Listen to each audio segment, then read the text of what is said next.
This is Harold Allman from linguaextam.com. I remember looking through eBay one time, and I was looking for Rosetta Stone, and some guy had, well, it wasn't him, it was his wife.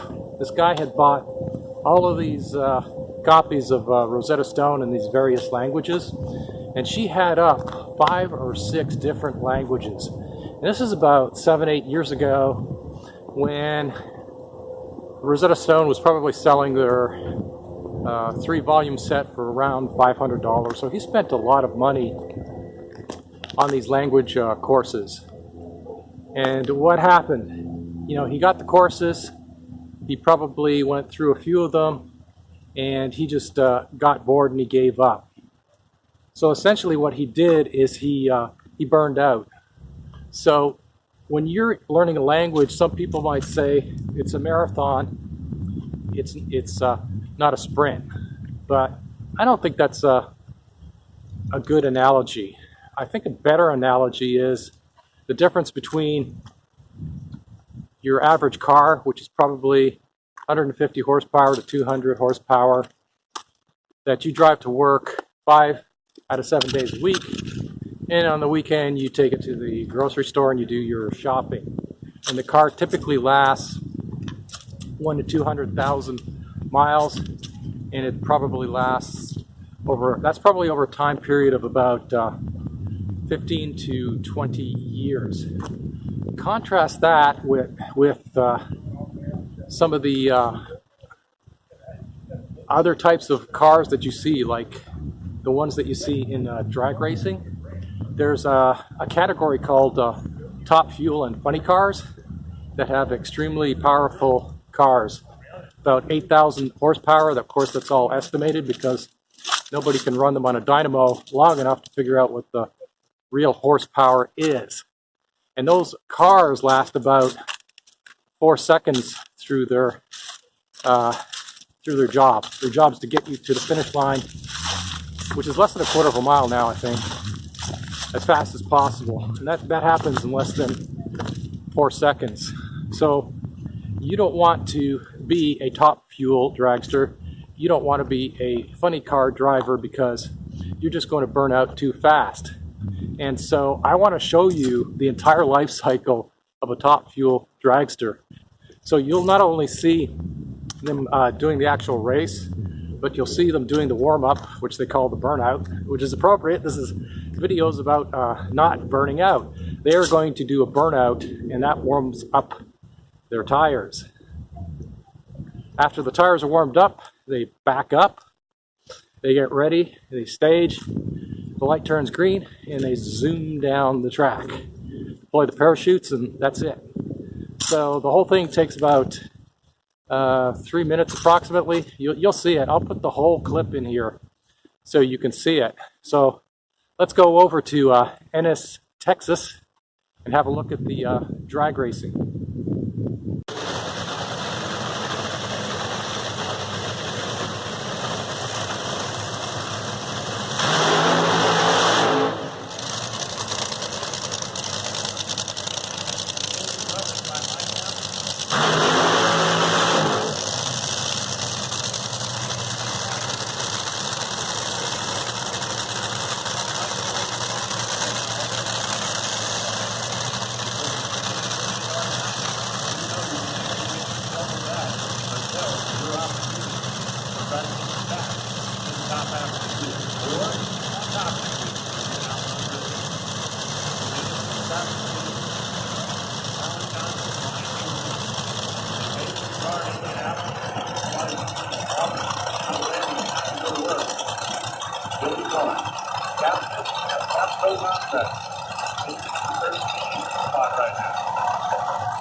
One, 331. Just to keep in mind that those engines really have a lifespan of about at most 10 seconds before they have to be rebuilt. Your typical car engine, can go 200,000 miles before it has to be rebuilt. And in the middle, there's NASCAR, which has engines that are about 7 to 800 horsepower, and those engines are good for about 500 miles before they are rebuilt. So it's kind of like a category in the middle. When you're learning your language, you don't want to be a dragster, you don't want to be a NASCAR, you want to be a passenger car. You don't want to burn out. There's two things you can do to avoid burnout. But before I get to those two things, let's just go over one thing about your nature and my nature. Hans Orberg, the guy who wrote a Latin primer, had a really interesting piece of text. He wrote a quote. I'm going to say it now. I'm not going to tell you what it was in Latin. I'll give you my interpretation of it. It's that no one except God can change his own nature. And what he was talking about was that if you're a human being, you can't swim underwater and you can't fly like a bird can fly. So you just can't change your own nature. You have to work with the skills and the abilities that you have. And there's one other thing. I work in software, so there's the concept of software versus firmware. So even though people can change and they can adapt, fundamentally they're still human beings. And they're going to have animal instincts. They're going to seek out pleasure, and they're going to automatically avoid pain. That's just in your nature, and you can't change it. So you always need to keep that in mind. So when it comes to your nature, what's been built in over the years, the millennia, is a tendency to conserve energy. So that's why I'm lazy. That's why you're lazy too. It's just part of staying alive. Just think about it. You think, you're a bad person because you're lazy? You're not. Just part of human nature. So this can work for us when learning a language, and this can work against us. So the first thing you can do is use the part that works for you. So when you start learning a language, you may be tempted to go start learning other languages at the same time, like learn 2, 3, 4, 5 languages at the same time. So I'm going to make it easy for you. Don't do that. You might look at 3 or 4 or 5 languages, but that's just going to be in your investigation phase. You pick one, you choose one language, and then you just study one language. That's less work, and you'll be doing something that's natural. You can do less work. That's the easy part. So that's the first thing you can do. Concentrate on one language only. Don't try and learn 2 languages at the same time. Yeah, and I know you can tell me, I see people on YouTube. These big YouTubers, they're doing a whole bunch of languages at the same time. Yeah, and some of them don't work, Their wife works, and their full-time business is studying languages. I work, and you probably work too and have a full-time job. You've got a limited amount of time.